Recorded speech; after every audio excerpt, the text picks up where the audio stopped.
तो अल्लाह के रसूल ने पूछा, आयशा तुम किस जगह मुंह लगा के पानी पिए हो? प्याले में, प्याले में जो पानी पिए तो मुंह किस जगह लगाया? तो अम्मा आयशा ने कहा, या रसूल अल्लाह मैंने यहाँ मुंह लगा कर पानी पिया है। तो अल्लाह के रसूल उस प्याले को उठाए, उसी जगह अपने होंठ लगाए जहां पर अम्मा आयशा ने होंठ लगा कर पानी पिया था। सुभान अल्लाह।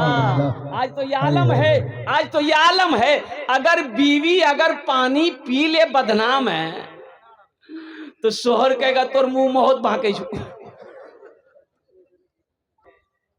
बीवी की जो इज्जत करनी चाहिए हम लोग नहीं कर पाते, करनी चाहिए। अल्लाह के नबी जनाब मोहम्मदुर रसूलुल्लाह सल्लल्लाहु अलैहि वसल्लम इरशाद फरमाते, तुम में सबसे बेहतर वो है जो अपनी बीवी के साथ अच्छा सलूक करे। सुभान अल्लाह बोले तो माशाअल्लाह। जो अपनी बीवी के साथ अच्छा सलूक करे। ये देखिए बच्चा समझ गया, भैया बेलो मुंह में दांते नहीं है उसका। अभी कोई भी लड़की वाला लड़की नहीं देगा, पहले दांत लाओ। बीवी के साथ अच्छा सलूक करो। अब बताइए, बीवी को मारना शरीयत में इजाजत है, शरीयत ने इजाजत दिया है मारने का, तो बीवी को कब मारना है? मारना कब है? बीवी को मारना कब है? शरीयत में तो इजाजत दिया है कि बीवी को मारो, लेकिन कैसे मारो? हल्का फुल्का मारो। कैसे मारो बोलिए? तो कैसे? क्या नमक तरकारी में नमक कम हो गया, बका डंडा उठाई मारना शुरू कर दिएगा? नहीं नहीं नहीं नहीं। ओहो, कैसे मारना है? बीवी कोई गलती कर रही है, बीवी कहना नहीं मान रही है, तो पहले उसे समझाओ। फिर भी नहीं मान रही है तो उसके हाथ का खाना बनाया हुआ खाना छोड़ दो कि फुटकी में तोर हाथ का खाना बनलो नहीं खाओ हमें। जब तक तुम सुधरोगी नहीं, फिर भी ना माने तो उससे बिस्तर अलग कर लो। फिर भी वो ना सुधरे तो 5 आदमी अपने तरफ से, 5 आदमी उसके मैके वालों की तरफ से लो, 10 आदमी आएगा मिलकर उसको समझाएगा। फिर भी ना समझे तब हल्का फुल्का मारो। कैसे हल्का फुल्का? ए मुन्निंग में हल्का फुल्का का माने क्या है कि जिस्म में निशान ना आए, जिस्म में निशान ना लगे, चोट ज्यादा ना लगे, गहरी चोट ना लो कि मोकला बांसक लाठी लागे दे मार। वो जालिम है जो अपनी बीवी के चेहरे पे मारता हो। ये हम नहीं करते। इमामुल अंबिया जनाब मुहम्मदुर रसूलुल्लाह सल्लल्लाहु अलैहि वसल्लम ने इरशाद फरमाया, मेरे भाई वो किसी की बेटी है, किसी की बहन है, किसी के घर की इज्जत आपके घर में आई है, अल्लाह अकबर कबीरा, उनको भी इज्जत दो।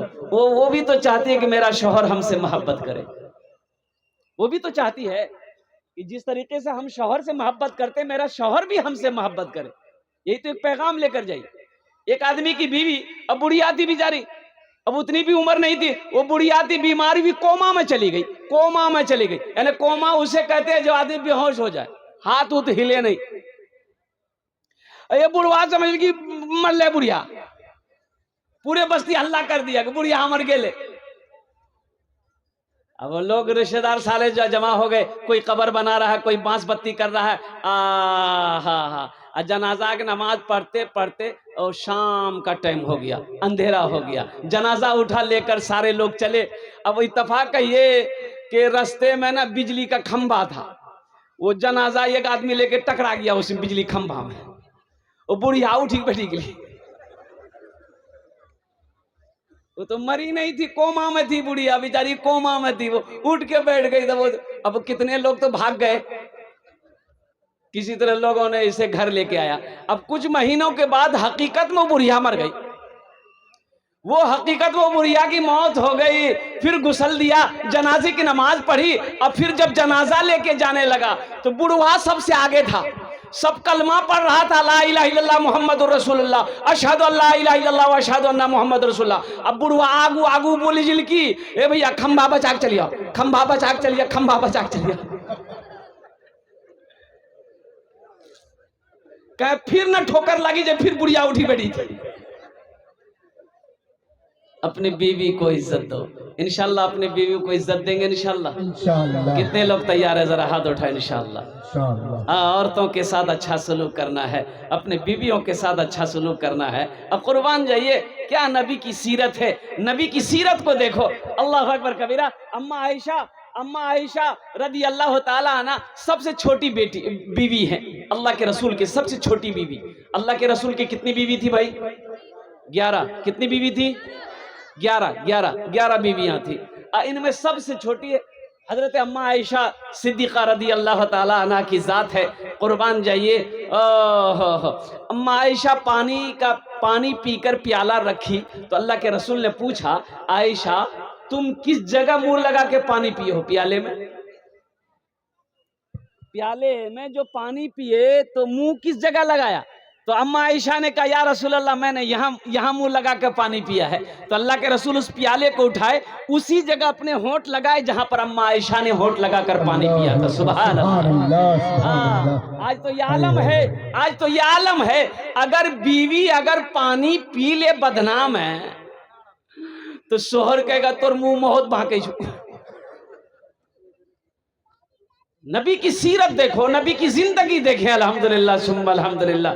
तो बताया गया कि तुम में सबसे अच्छा वो है जो अपनी बीवी के साथ अच्छा सलूक करता हो। अब एक बात देखिए, एक बादशाह था। अब उनका ये बादशाह सखावत में बड़ा आगे था, बड़ा सखी था ये बादशाह।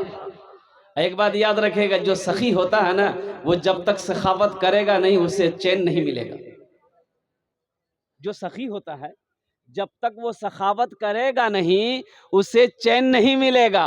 वो किसी को रोजाना कुछ ना कुछ देता रहता है, वो किसी दिन अगर नहीं देगा तो उसे अच्छा नहीं लगेगा। ये आपके रानी के सऊद बाबू ईटा भट्टा वाले, टाटा ईटा भट्टा वाले।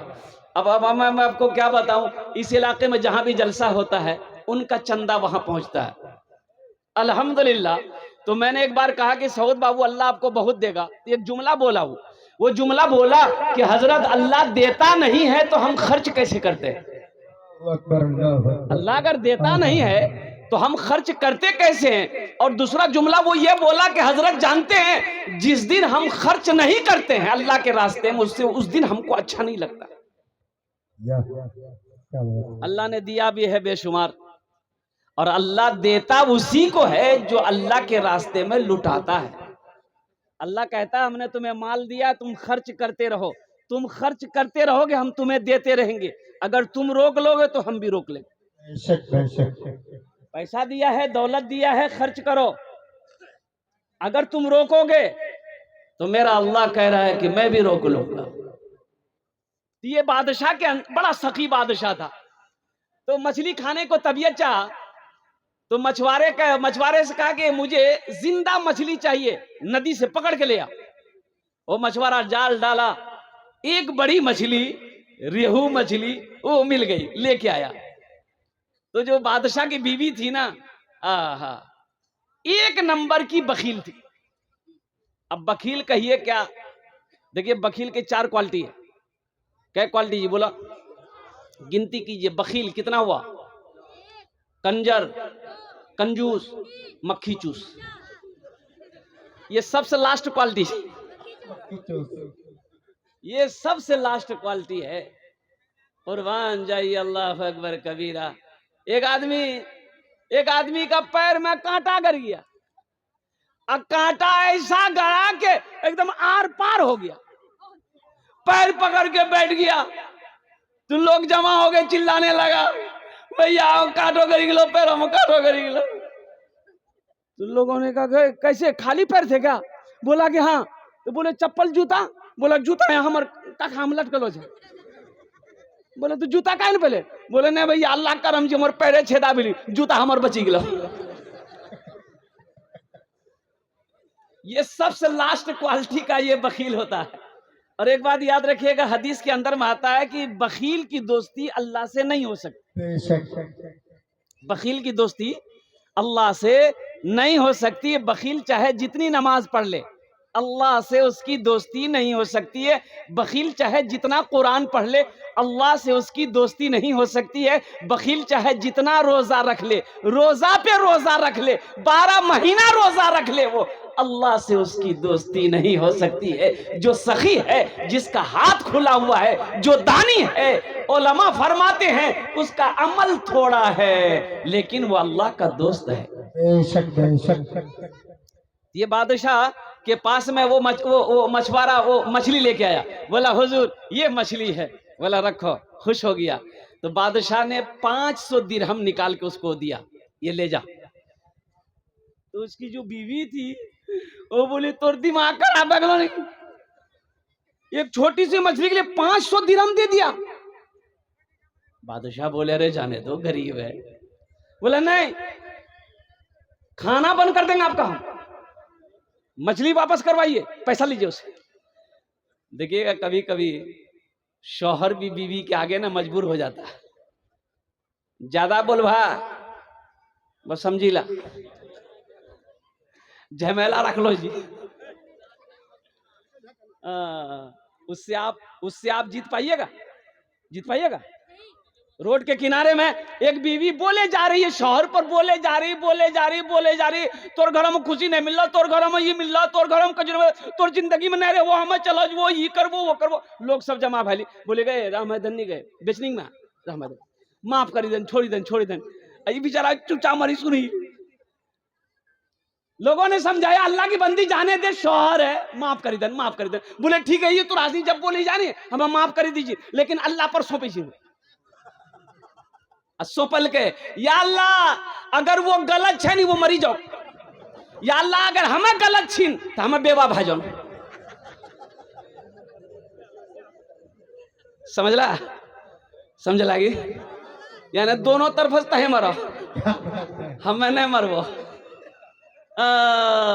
ये बादशाह भी बड़ा मजबूर हो गया। बीवी ने कही कि मछली वापस करवाइए, ये 500 दिरहम हमको मछली नहीं लेना, उसको बुलाई।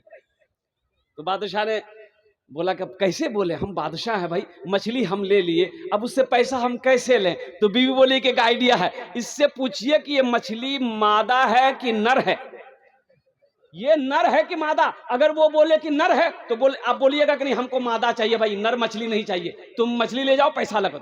अगर वो बोले कि नहीं मादा है, नर नहीं है, तो आपके पास ऑप्शन है, उससे बोलिए भाई पैसा रिटर्न करो, मछली लेकर जाओ। तो बादशाह बोला चल ठीक। तो मछली वाला को बोला इधर, ये मछली मादा है कि नर है। तो मछुआरा भी बड़ा चालाक था, बोला हुजूर आपके लिए नर और मादा मछली हम थोड़े लाएंगे, वो तो दूसरों के लिए है, आपके लिए वो मछली लाए हैं जो बीज वाली मछली हो, ना ये नर है ना ये मादा है। बादशाह खुश हो गया, 200 दिरहम निकाल के और इनाम दे दिया। बीवी तो और जल भुन गई कि बताइए हम वो रिटर्न करना चाह रहे थे, 200 और दे दिया। 1 दिरहम नीचे गिर गया। ये मछुआरा वो दिरहम को उठाकर पॉकेट में रख लिया और जाने लगा। तो बीवी बोली कि देखिए आप इतना इनाम दिए फिर भी इसको शुक्र नहीं है, सब्र नहीं है।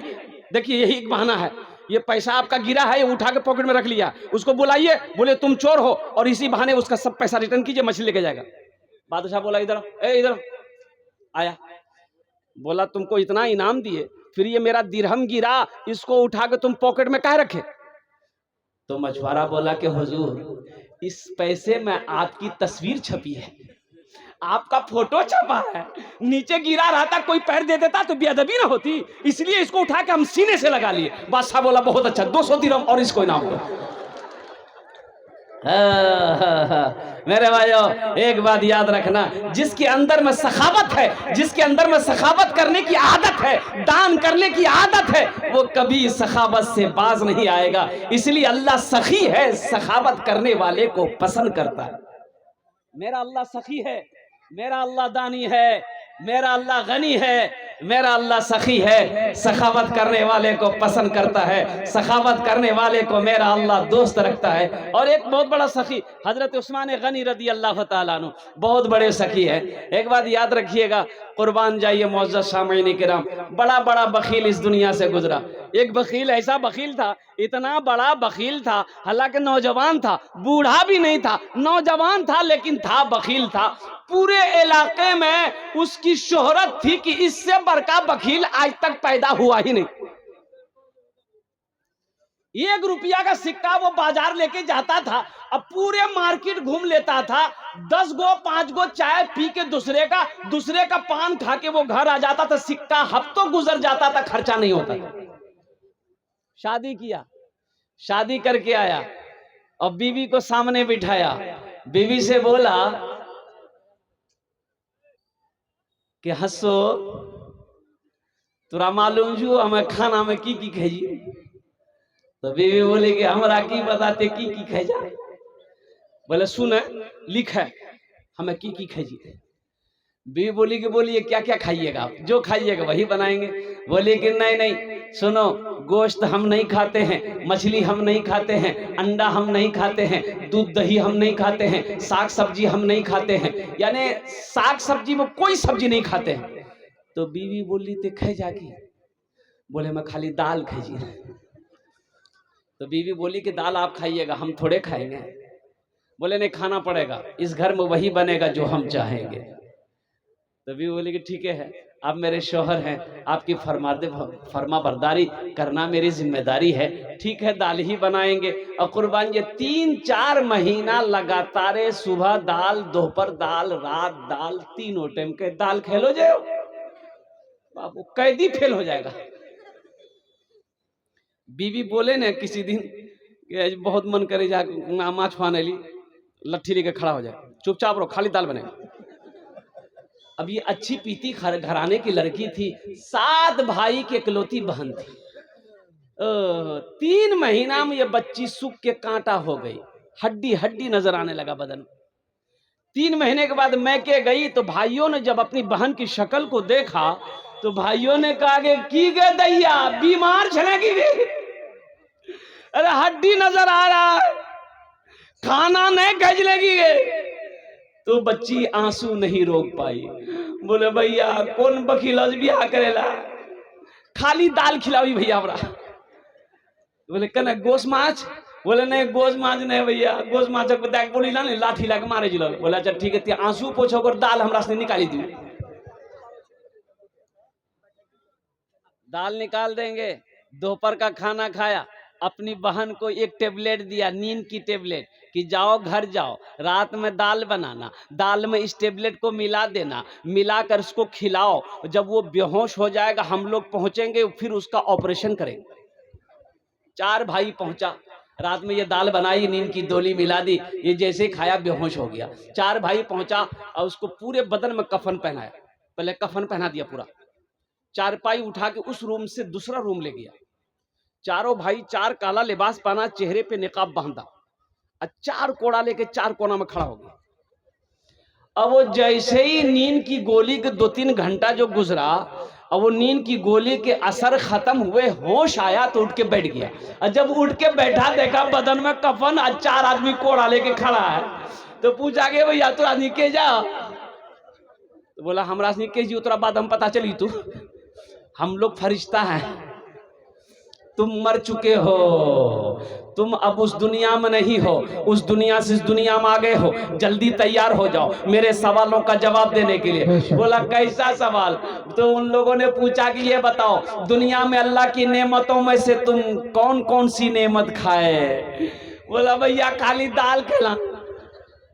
बोला काहे गोश्त काहे न खाए? बोला नहीं गोश्त नहीं खाए। बोला 50 कोड़ा मारो इसको। अब 50 कोड़ा यहाँ है। अब वो 50 कोड़ा जैसे ही खत्म हुआ फिर दूसरा सवाल किया, मछली खाए थे? बोला नहीं खाए थे। बोला फिर 50 कोड़ा मारो। 100 कोड़ा में बेहोश हो गया। इन लोगों ने कफन खोला, जहां सोया हुआ था ले जाके चारपाई रख दिया। ये लोग चले गए। सुबह 10 बज गया। ओ नींद नहीं खुल रही इसकी, नींद खुलेगी? 100 कोड़ा यहाँ जी। बीवी आके झंझोड़ दी, अरे उठो नहीं नाश्ता नहीं खावा, 11 बजे के लिए। बड़ी मुश्किल से बेचारा आँख खोला। बोला खाओ। बोले जल्दी उठा, मुंह हाथ धोवा मत, दाल रोटी बनागा नहीं। बोले दाल मत बनाइए, दाल का अजाब बड़ा सख्त अजाब छी, राती भुगती चुकलान से मैं झोला दे हमें जोकी जैसी, गोश्त भी आनवो, माछो भी आनवो, दूध भी आनवो, दही भी आनवो। सव्वे कोड़ा में उसका मिजाज ठीक हो गया। तो मेरे भाई अल्लाह सखी है, सखावत को पसंद करता है, अल्लाह गनी है और कुर्बान जाओ। अल्लाह के रास्ते में अल्लाह ने माल दिया है, अल्लाह के रास्ते में लौटाओ। ये मस्जिद मक्की अल्हम्दुलिल्लाह ये मस्जिद का जलसा है। मस्जिद किसका घर है भाई? मस्जिद किसका घर है? अल्लाह का घर है। कौन अल्लाह? वो अल्लाह जिसने हमें पैदा किया, आपको पैदा किया। वो अल्लाह जिसने जमीन का फर्श बिछाया, आसमान का सामियाना लगाया। कौन अल्लाह जिसने जिंदगी दिया है। फिर कौन अल्लाह जो एक दिन मौत देगा।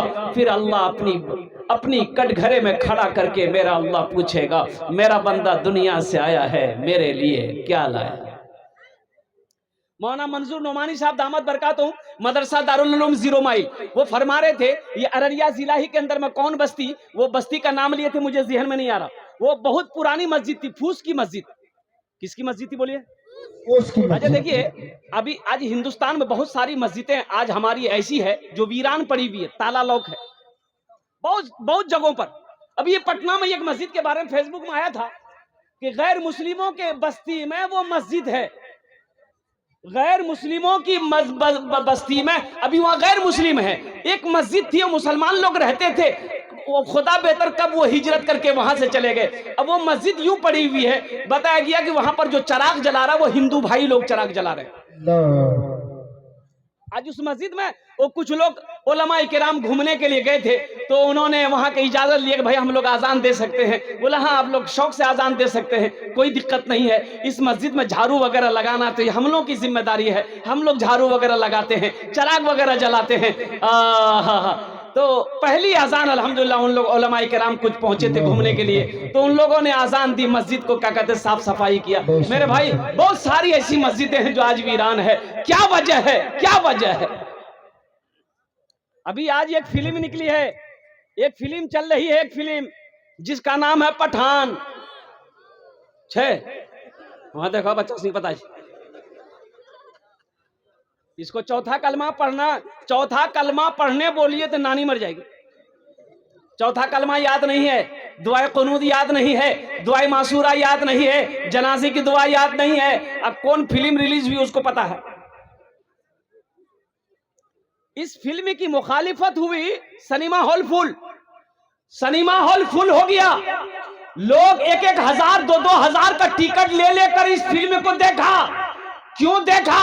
तो लोगों ने जवाब दिया कि मुखालिफत हुई थी इस फिल्म की, इसलिए हम देख रहे हैं। अरे मेरे नौजवानों, मुखालिफत तो मस्जिद के बारे में भी की गई थी, लेकिन हमारी मस्जिदें खाली है। मुखालिफत तो टोपी पर भी हुई थी, और कुर्बान जाओ नमाज के ऊपर भी मुखालिफत हुई थी। आज क्या वजह है कि हम नमाजों से दूर हैं?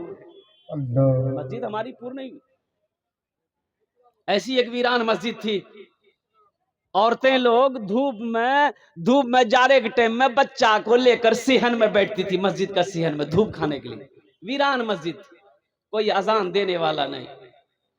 अब वो चंद घर मुसलमानों के थे, वो भी इतने गाफिल थे कि ना नमाज को जानता था ना रोजा को जानता था। औरतों ने उसको बैठक बना लिया मस्जिद को। अल्लाह का करम कहिए, कुर्बान जाओ। एक बात याद रखना, अल्लाह का अजाब बड़ा सख्त अजाब है, अजाबुन शदीद, अजाबुन अजीम। अल्लाह का अजाब जो होता है वो बहुत बड़ा अजाब होता है। अल्लाह आजमाता है अपने बंदों को, इसलिए मेरे भाई अल्लाह पहले रस्सी को ढील छोड़ा है कि जो करना है तू कर ले, लेकिन एक बात याद रख मेरा बंदा, ये रस्सी का डोर जो है ना, ये मेरे हाथों में, जब हम खींचेंगे ना तुम्हें मेरे पास ही आना हो। बच्चा पतंग उड़ाता है ना आसमान में, तो पतंग बहुत दूर तक चला जाता है, लेकिन पतंग को मालूम होना चाहिए कि मेरा जो डोर है वो बच्चा जमीन पर खड़ा उसके हाथ में है, वो जब खींचेगा हमें जमीन पर आना होगा। तो अल्लाह ने कह दिया कुल्लु नफ्सिन ज़ाइक़तुल मौत सुम्मा इलैना तुरजऊन, हर शख्स को मौत का मजा चखना है, फिर तुम सबको मेरे पास आना। अल्लाह का वादा पक्का वादा है, अल्लाह का कौल पक्का वादा है। तो मेरे भाइयों, वो औरतें ना मस्जिदों में बच्चे को बैठाया करती थी, तो देखती क्या कि ना मस्जिद की सफाई है। अरे कोई अजान देने वाला नहीं है तो सफाई कौन करेगा? मस्जिद की देखभाल कौन करेगा? एक औरत का बच्चा, अब बच्चा लेकर जब बैठिएगा तो मस्जिद के अंदर में, तो बच्चा तो पेशाब करबे नहीं करेगा। भाई बच्चा पेशाब करेगा ना, अब फूला बच्चा, मासूम बच्चा, उसे क्या मालूम कि ये मस्जिद है कि क्या है। बच्चा पेशाब करता, औरतें ऐसे ही छोड़ देती। अब एक रोज एक बच्चा पखाना कर दिया, मस्जिद के सेहन में पखाना कर दिया। ये पखाना कर दिया, ये औरत छोड़ दी। माशा बैठ जाइए। ये देखिए, अभी कोई पैसा मत दीजिएगा, थोड़ा इत्मीनान हो जाए बस। इंशाल्लाह 10 मिनट के बाद इंशाल्लाह मेरी गुफ्तगू शुरू।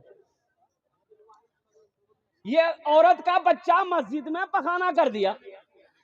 अब बच्चे का पखाना करना था, ये औरत देखिए रे बा, पखाना मस्जिद में गिरा, सोना बन गया।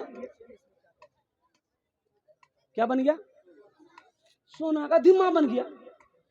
तो छू के देखिए रे भाभी, तो सोना है। बच्चा तो पखाना किया था यहाँ, ये सोना कैसे आ गया? तो बच्चा डाक बोलिए बेटा, आरो आ गए, आरो आ गए। बच्चा और पखाना किया दे सोना।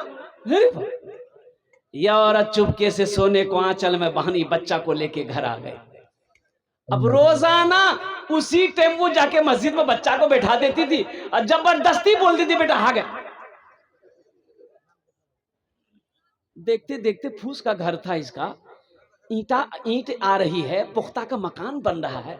तो और औरतों को थोड़ा भाई ताज्जुब में पड़ गई कि भाई गरीब आदमी जो एक टाइम खाता था, दूसरा टाइम के लिए झांकता था, ये ईंट खरीद लिया है, पुख्ता का मकान बना रहा है, ये पैसा कहाँ से ला रहा है? इसका शौहर तो कोई काम ही नहीं करता है, रिक्शा चलाता है, इतना पैसा आया कहाँ से?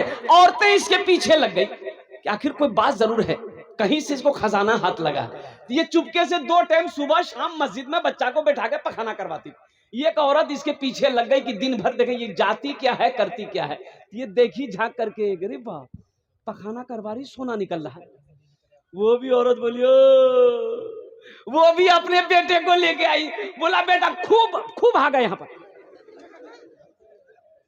देखते देखते पूरा मोहल्ला, पूरे सबको इल्म हो गया, सब अपने बच्चे को पेशाब पखाना वहीं कराने लगा, पखाना कराने लगा। पखाना मस्जिद में गिरता था, अल्लाह सोना बना देता था। मेरे भाइयों, मेरे दोस्तों, बताया ये गया कि देखते देखते बिल्डिंग ही बिल्डिंग पूरे मोहल्ले के अंदर में तैयार हो गई। एक बुढ़िया, एक ज़ईफा ये सब मंजर को देखती थी, वो लोगों को मना करती थी कि लोगों अल्लाह के अजाब से डरो, ऐसा ना करो, अल्लाह के अजाब से डरो, ये अल्लाह का घर है, इसकी इज्जत करो। ये तुम लोग क्या दुनियावी चक्कर में पड़ गए हो, कुर्बान जाओ। आखिर वो भी वक्त आया, ये बुढ़िया बोली कि नहीं, अब इस बस्ती में रहना मेरे लिए मुनासिब नहीं है। बुढ़िया अपने सामान की गठरी बनाई, उस बस्ती से निकली। जिन्होंने इस वाकये को लिखा है वो फरमाते हैं कि इस बुढ़िया का उस टोला से निकलना था, अल्लाह ने उस टोले को जमीन दोष कर दिया, जमीने को पलट दिया, पूरे टोले को पलट दिया। पता नहीं चलता था कि यहां पर कभी कोई बस्ती थी, कोई टोला था, कोई घर था।